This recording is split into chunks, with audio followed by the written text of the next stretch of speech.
જો હવે આજે હું ચા બનાવું છું. કડક લાકડા જેવી 3 ગ્લાસ પાણીના વેડ્યા છે અને 3 ગ્લાસ પાણીના 1 વાટકી મોરસ. બરાબર. પછી ચા 4 ચમચી ચા બાગ બકરી સ્પેશિયલ. હવે હું આદુ લીધું છું.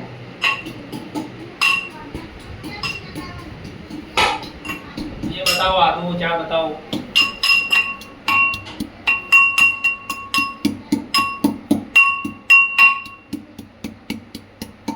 હવે હું આદુ ભીજાઈ ગયું છે તો હવે આને હું સાઈડમાં મૂકીશ અને આદુને નાખી દઉં છે. હવે હું પંખો બંધ કરું છું. હા, હવે લાઇટર લેવું છે અને ગેસ અને ચા બનાવવા છે. હવે તમે સાઈડનું બટન છે એ દબાવી દો એટલે વિડિયો અટકી જાય.